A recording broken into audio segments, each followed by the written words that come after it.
Salut les amis, j'espère que vous allez bien. Nous nous retrouvons pour un nouvel épisode de Clap Nature où nous allons parler, vous avez vu, d'une grande question. Comment agir collectivement en écologie? Une très grande question où nous allons revenir dans le passé en 2021. 3 ateliers ont été organisés sur l'eau, les milieux humides et le changement climatique à l'échelle d'un bassin versant, le bassin versant Laize-Mausson étang palaveusien. Ils étaient organisés, ces ateliers, par 2 structures, le CIBL et le Conservatoire d'espaces naturels Occitanie.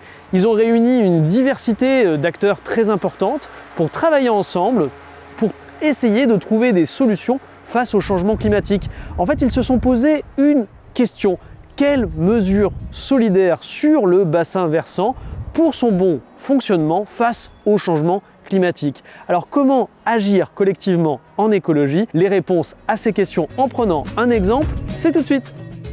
Bonjour Béatrice. Bonjour Guillaume. Ça va bien? Ça va bien et toi? Ah bah super, super. On est à l'ombre, dans la forêt, à côté des vignes. On est où exactement en fait ici hein on est sur la commune de Vic-la-Gardiole, hein, c'est ça? Exactement. Donc on est sur un endroit assez singulier, vraiment en bord de mer, Ouais. dans une forêt bicentenaire et qui abrite une vigne. Et cette vigne, il y a un projet expérimental qui s'appelle Vigne en transition. D'accord. Donc qui a pour but quand même d'essayer de sortir de la monoculture pour planter autre chose que de la vigne, notamment du maraîchage et des arbres fruitiers. D'accord, Et d'accord. pouvoir faire que ce soit un site pilote pour inspirer d'autres lieux. Et voilà, on est sur un site, une vigne et une forêt très très près de la mer, quasiment. Ah bah là on est à côté des Araskies hein, Voilà. de toute façon. Hein. Et justement donc il va y avoir, et c'est en cours, hein, la réalisation d'ateliers, il y en a eu un, il va en avoir d'autres, justement pour développer un peu cette capacité du territoire, la résilience. Concrètement, pourquoi travailler collectivement à l'échelle du bassin versant? Quel intérêt? Alors là, on a effectivement une opportunité sur 3 séances de s'interroger sur ce qu'est un bassin versant, sur ce qu'est le bon état d'un bassin versant. Et on s'aperçoit que ça nécessite de le considérer en 3 dimensions. Il y a l'eau, mais il n'y a pas que l'eau. Il y a le sol aussi, il y a ce qui le soutient, et puis il y a tout ce qui l'entoure. Donc on a 3 séances avec des intervenants différents qui vont nous éclairer sur la capacité, on va dire, écologique de ce système. Donc des spécialistes sur chaque un peu composant, hein, c'est ça hein? Exactement. Ouais. L'idée, c'est de nourrir, de grandir en compétences ensemble, hein, parmi les membres qui sont là. Donc on a des ateliers à 25-30 personnes. Merci beaucoup en tout cas pour ce petit échange dans ce bois à l'ombre.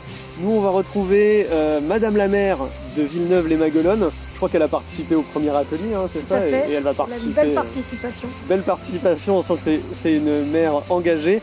On va la retrouver pour justement savoir un peu ses attentes par rapport à ces ateliers. Merci en tout cas, à très bientôt Béatrice. Au revoir. Au revoir.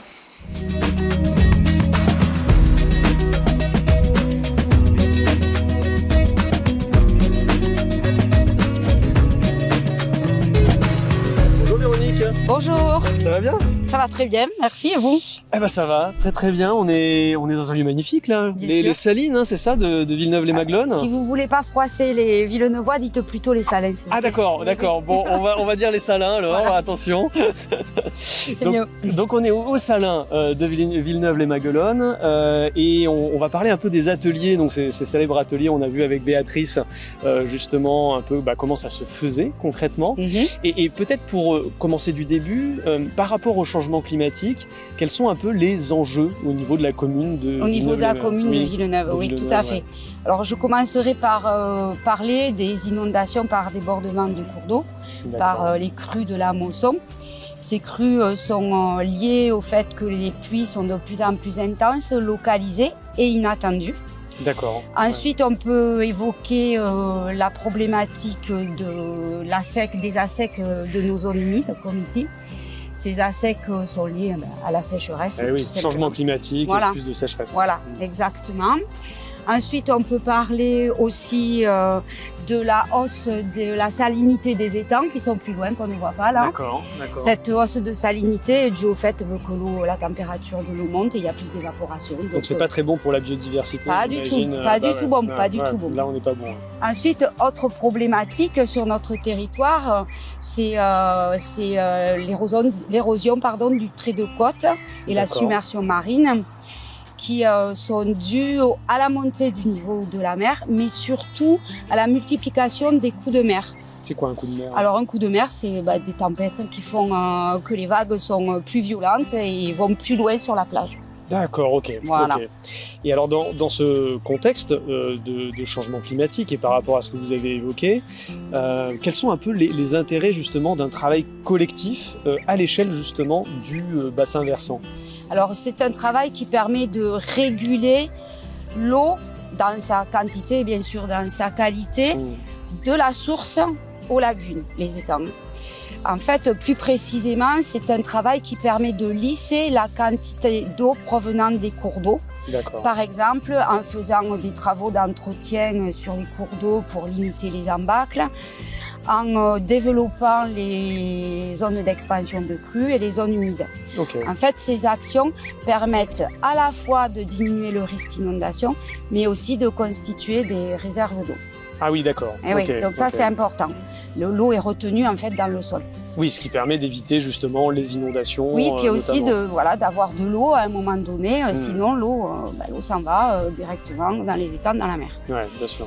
Par contre, je rajouterais que pour ce qui est des enjeux strictement sur le littoral, c'est-à-dire au niveau des étangs et de la mer, il faut que ce travail en bassin versant se fasse aussi de façon transversale au bassin versant, en englobant les communes littorales des autres intercommunalités, donc les autres intercommunalités, et tout ça dans le cadre d'une démarche départementale et régionale, comme le fameux plan Littoral 21 porté par la région Occitanie. Tout à fait, le plan de la région. Merci beaucoup en tout cas Véronique pour toutes ces informations et on se retrouve tout de suite avec Nathalie Barré et elle va nous parler un peu justement aussi de ces fameux ateliers sur le territoire. À très bientôt Véronique. Merci beaucoup, au revoir. Au revoir.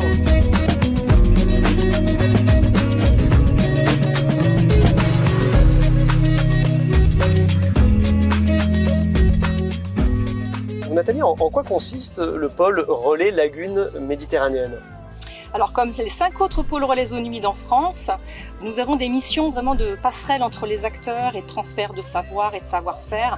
Nous allons mettre en lumière en fait les initiatives portées par les acteurs du territoire, donc ça peut être un acteur de la gestion, ça peut être une initiative locale portée par un élu, et encore des passerelles entre chercheurs et gestionnaires aussi pour que des savoirs de la recherche soient un petit peu plus opérationnels sur le terrain.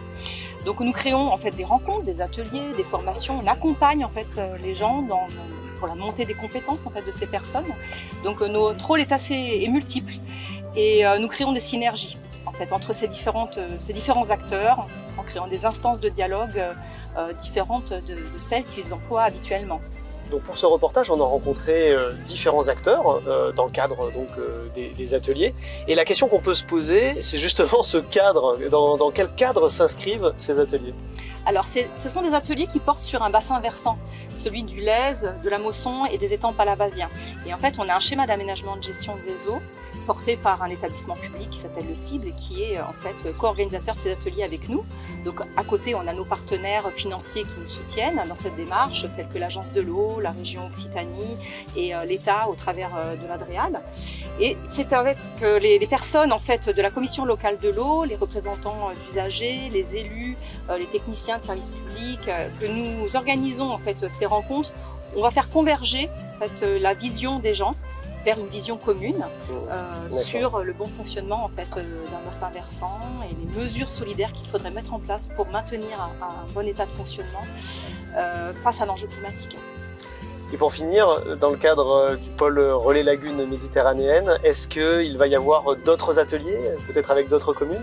Oui, tout à fait. C'est programmé comme ça. Nous aurons 2 autres ateliers et nous invitons l'ensemble en fait, des communes de cette commission locale de l'eau à participer à ces ateliers puisqu'il s'agit d'avoir des actions qui sont solidaires et qui relient les gens autour d'une thématique commune. Très bien. Merci Nathalie. Merci à vous.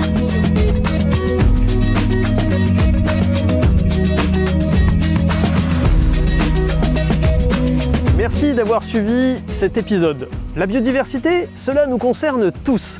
C'est un enjeu mondial, national, régional. Mais c'est au plus près du terrain que peuvent être apportées des solutions concrètes tenant compte des particularités du territoire, des écosystèmes naturels qui sont présents et des acteurs qui sont également présents sur ces territoires. Favoriser la mobilisation de tous et de toutes. Apprendre à se connaître les uns les autres. Développer des relations entre les différents acteurs et enfin coordonner les actions entre chaque interlocuteur. Ce sont des ingrédients indispensables pour préserver et protéger la biodiversité. C'est un défi très important que nous pouvons réussir à relever collectivement dans notre belle région Occitanie. En attendant, je vous invite à vous abonner sur notre chaîne YouTube Coscience et puis bien sûr, on se retrouve très bientôt pour un prochain épisode. À très bientôt. Ciao ciao.